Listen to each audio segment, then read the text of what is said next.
That morning, all I wanted was a little peace. A hot cup of coffee in my hand, the wooden porch creaking under my feet, and my dog stretched out like he was meditating too. And then, right then, a shiny SUV crawled up the dirt road to my cabin.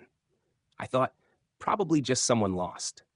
But no, the driver stepped out and my heart dropped. It was Karen.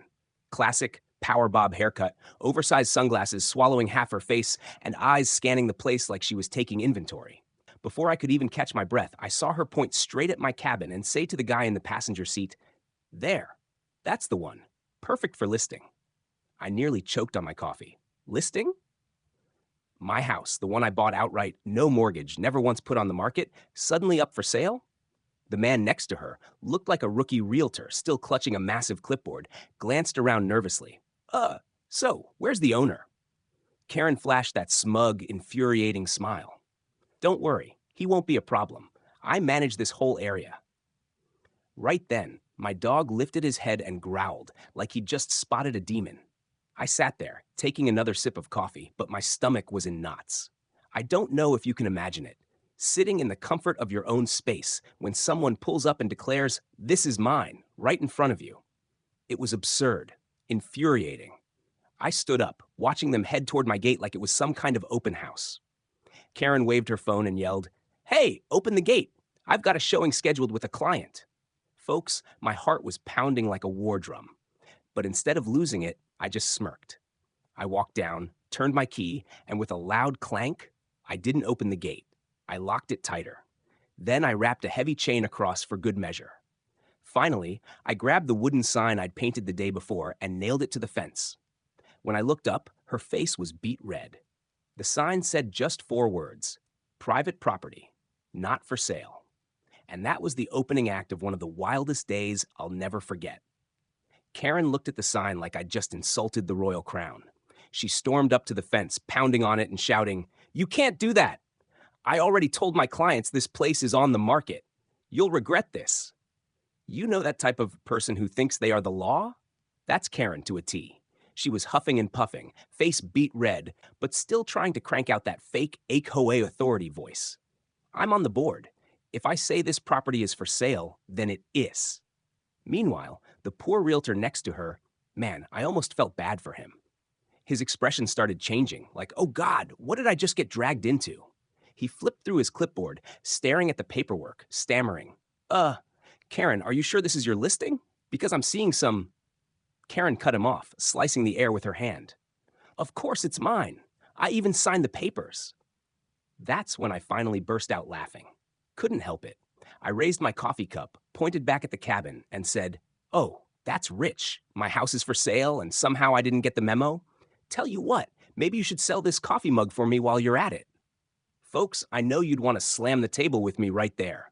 This woman wasn't just rude, she was ridiculous. Bold enough to fake ownership right in front of the actual owner. But here's the best part. I walked calmly inside, pulled out a plastic sleeve with my documents, and held it high. Title deed, my name in bold, county clerk's stamp gleaming.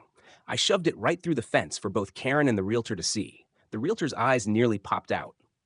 "Wait, you're the actual owner?" I shot back. "Of course. And here's the proof." Karen froze for a couple of seconds, then flipped into damage control mode. She lowered her voice to the realtor, but I caught every word. "Don't believe him. Those papers are obviously fake.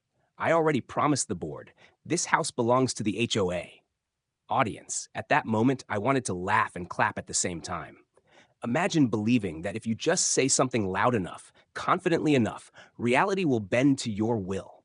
But what she didn't realize was that I had already pulled out my phone and hit record, camera pointed squarely at her flushed, furious face. And I announced, clear as day, "This is Karen, attempting to illegally sell my house." The realtor froze like a statue. And Karen? Her eyes went wild, like she was about to explode.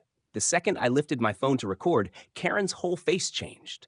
That fake, plastered smile snapped straight into full-on HOA Hulk mode. She ripped off her sunglasses, hurled them aside, and lunged at the padlock on my gate, yanking it like she was the victim and I was the trespasser. My dog went ballistic, barking, fur bristling, ready to launch. And folks, you won't believe what Karen screamed next. If that dog doesn't shut up, I'm calling animal control to have it taken away. At that point, I didn't need caffeine anymore. Threatening to steal my house was bad enough, but going after my dog? In America, that's the fastest way to paint yourself as public enemy number one. Before I could even respond, she whipped out a crumpled stack of papers and shoved them at the poor realtor. Here, this is the contract. I signed it. Proof I have full authority over this property. The realtor glanced down, eyes widening, then looked back up at me with that expression like, this looks faker than a Monopoly deed card. I couldn't help it. I burst out laughing. Those papers? What'd you do? Print them at Staples? Or did your fifth grade nephew whip these up for a school project? Audience, you can picture it. Karen in the middle of my yard, waving her fake paperwork, screaming like a banshee, while my dog barked like he was cheering me on. Woof! Woof! Lock her up! But then came the peak of the absurdity. Karen leaned in toward the realtor, lowering her voice like it was some big secret plot, but I heard every word crystal clear. Don't worry, I've got the board backing me. Just bring the buyers, close the deal fast, split the commission, and I'll handle the real owner. I leaned against the fence, smirking, because every second of it, the red veins in her neck, the smug tone about her bored backup, was getting captured on my camera, locked into my phone memory forever. And in my head, one line echoed, "All right, Karen, keep climbing higher. The harder the fall's gonna be." After all the screaming and waving her fake papers, Karen pulled out her final move, the phone. She dialed 911 with the face of a queen summoning her royal guard. While the call rang, she shot me a glare and hissed, "You'll regret this. The police are coming to drag you out of this house." Audience, I just folded my arms, took another sip of coffee, and thought, sure, call. I've got time. About 15 minutes later, the dirt road outside my cabin lit up with flashing red and blue. 2 patrol cars rolled in, and Karen lit up like a kid spotting the ice cream truck. She waved frantically. "Officers, over here. That's him. He's trespassing on HOA property. Arrest him right now." The cop stepped out, glanced at me standing calmly on my porch, cabin right behind me, then looked back at Karen. One raised an eyebrow. "Trespassing? Ma'am, he's literally on the porch of that house." But Karen, shameless as ever, doubled down. "Yes, but that's not his house. I already listed it for sale. He's just pretending to be the owner." That's when I walked up and handed the taller officer my plastic folder. And here's the deed. Paid cash 15 years ago. No loans, no HOA, nothing. Straight from the county clerk's office. He flipped through each page, his eyes sharpening. Then he turned to Karen, voice flat and cold. "Do you have any legal documents proving you're the owner?" Karen went pale but still flailed. She shoved her crumpled stack of nonsense at him. "Here, this is my contract." The officer gave it one glance, smirked, and said, "This looks faker than a forged sick note." Audience, the punchline came next. I raised my phone and played the video I'd been recording since the start. Karen's voice rang crystal clear. "If I say this house is for sale, then it's for sale." The 2 cops exchanged looks, and one even chuckled. Karen froze, red as a tomato. Then the radio on the officer's shoulder crackled. "Subject has prior complaints of fraud and harassment in neighboring counties." Boom. That was it. I swear the whole audience would have thrown confetti if they were there. I just leaned back against the fence, smiling, while Karen staggered like she'd just taken a punch straight from reality.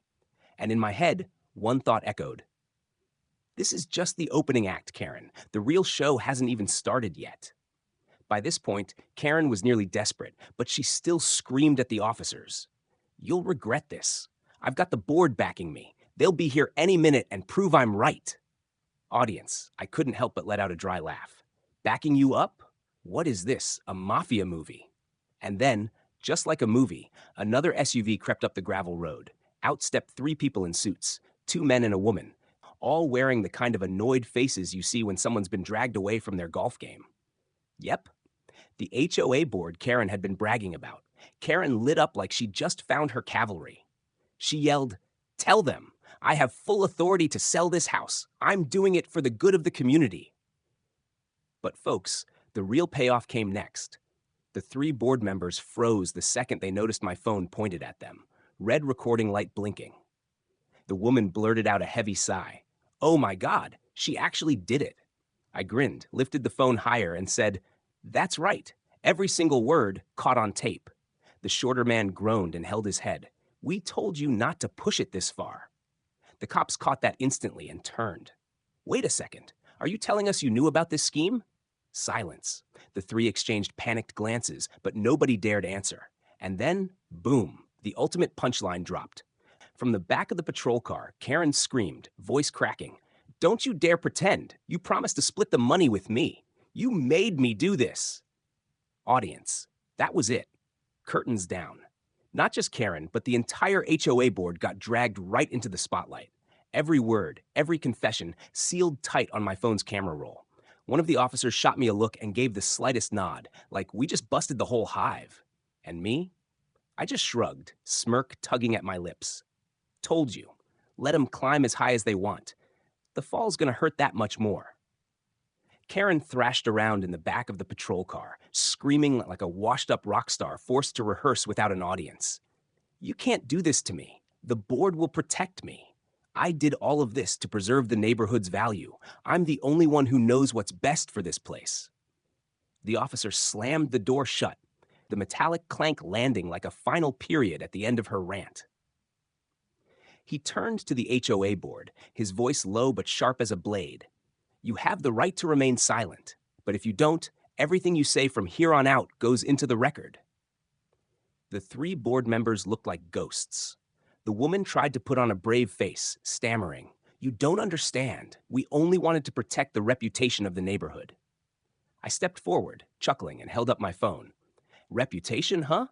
Then why does my camera have you on tape discussing how to split the money?" Audience, their faces just melted, like wax statues under the July sun. No more authority, no more HOA swagger. Just the squirming look of kids caught cheating on a test. The taller officer nodded once, then said the line that still makes me grin. "Well, that settles it. This isn't neighborhood management. This is organized fraud." I stood there, arms crossed, watching the whole pack get led to the cars. Karen was still howling from inside. "I'm innocent. You'll all regret this. The HOA will rise again stronger than ever." But the cops only shook their heads and closed the door. And this time, instead of Karen's shrieking, the only sound echoing through the trees was my dog barking twice. Short and sharp, like he was declaring, "Game over." And that's when it hit me. Sometimes justice doesn't come from a courtroom.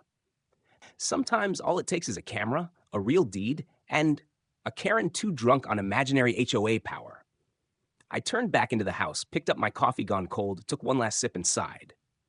It had been a crazy day, but I knew one thing for certain. Nobody sells my house, except me. Audience. As I stood there on my porch that day, watching the taillights of the squad cars disappear down the road, I thought, well, that's that. One Karen taken down, a whole HOA board exposed. But then I laughed. Because in all that chaos, I'd learned a lesson I think a lot of Americans need to remember. Real paperwork and a working camera are more powerful than any amount of shouting. That's right. Karen could scream, "I have authority." The HOA could bluster, "We're protecting the community." But the law doesn't care about power bob haircuts or pressed suits. The law cares about the name on the deed, the stamp from the county clerk, and the video proving who's lying. And I know you're chuckling, because it all sounds more like a sitcom episode than real life. But believe me, every neighborhood has at least one Karen. Someone so sure of themselves, they think everything around them belongs to them, even the house you're sitting in, sipping your coffee. So, if you live in an HOA neighborhood, remember this. Don't let them step over the line. Keep your paperwork safe, keep your camera ready, and keep your cool, because the louder a Karen yells, the more they know they're wrong. And sometimes the sweetest punchline of all is the sound of handcuffs clicking shut instead of their own voice. I walked back inside, my dog trotting after me, coffee cup nearly empty. I sat down, took the last sip, and thought, well, maybe tomorrow will be peaceful again, unless another Karen wants to test her luck.